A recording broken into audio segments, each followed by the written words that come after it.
wahyu yang dia dapatkan, dia sampaikan kepada para sahabat-sahabat pada saat itu. Al-yawma akmaltu lakum dinukum wa atmamtu alaikum nikmati wa raditu lakumul Islam Madinah. Disampaikan oleh Rasulullah sallallahu alaihi wasallam. Kemudian sahabat-sahabat yang mendengarkan wahyu tersebut, salah satunya adalah Abu Bakar Siddiq, kemudian Umar bin Khattab, mereka menangis. Bahkan ontanya Rasulullah yang bernama Al-Qaswa, dia pun ikut menangis. Kenapa dia menangis? Kenapa Abu Bakar Siddiq menangis? Kenapa Umar bin Khattab menangis?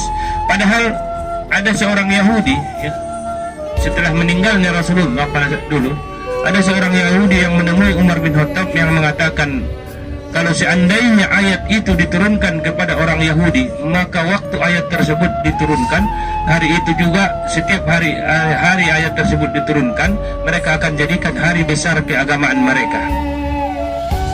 Tapi kalau Umar bin Khattab tidak, dia menangis, dia sedih. Kenapa dia menangis? Kenapa Abu Bakar menangis? Karena mereka merasa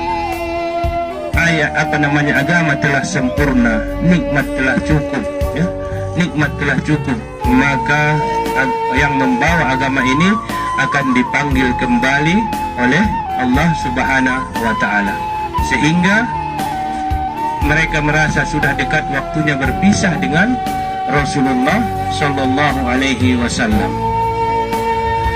Para tetamu Allah yang dirahmati Allah Subhanahu Wa Taala, makanya ontanya Rasulullah pun dia menangis karena dia merasa akan berpisah dengan Rasulullah.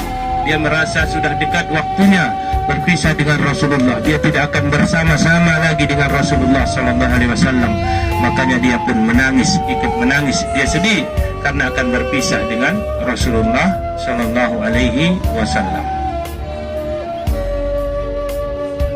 Para tetamu Allah yang dirahmati Allah Subhanahu wa Ta'ala, setelah Rasulullah selesai melaksanakan wukuf di Arafah, kemudian Rasulullah sallallahu alaihi wasallam langsung pindah, ya. Rasulullah pindah menuju ke Musdalifah. Jadi Arafah itu adalah salah satu tempat pelaksanaan rukun haji. Kalau Musdalifah dengan Mina adalah tempat pelaksanaan wajib haji. Jadi setelah Rasulullah selesai, kemudian dia berjalan dengan seluruh sahabat menuju ke Musdalifah.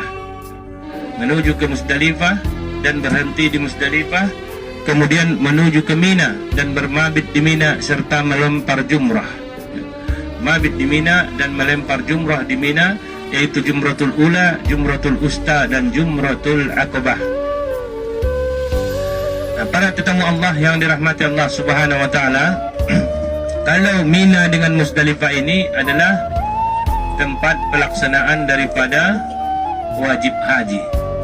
Kalau di Arafah, kalau kita datang haji, kemudian kita tidak wukuf di Arafah, maka tak sahlah haji kita. Kalau di Musdalifah dengan Mina, itu masih boleh. Misalnya kita datang haji, kita tidak boleh bermabit di Mina, kita tidak boleh bermabit di Musdalifah, kita masih bisa bayar dam, ataupun kita tidak bisa melempar jumrah, kita masih bisa upahkan kepada orang untuk melempar jumrah. Nah, itu adalah wajib haji. Jadi bisa kita upahkan kepada orang lain untuk melaksanakan melempar jumrah tersebut. Dan para tetamu Allah yang dirahmati Allah Subhanahu wa Ta'ala, kawasan yang kita lalui sekarang ini namanya adalah Wadi Arna. Wadi Arna ini adalah batas daripada Arafah dengan bukan Arafah, dan juga ada sebahagian pendapat yang mengatakan bahwasanya dari Wadi Arna inilah diambil tanah untuk dijadikan manusia. Tapi ada juga yang berpendapat bahwasanya sebagiannya lagi diambil daripada Taif. Tanah Taif ini, Taif artinya ditawafkan, tanah yang ditawafkan.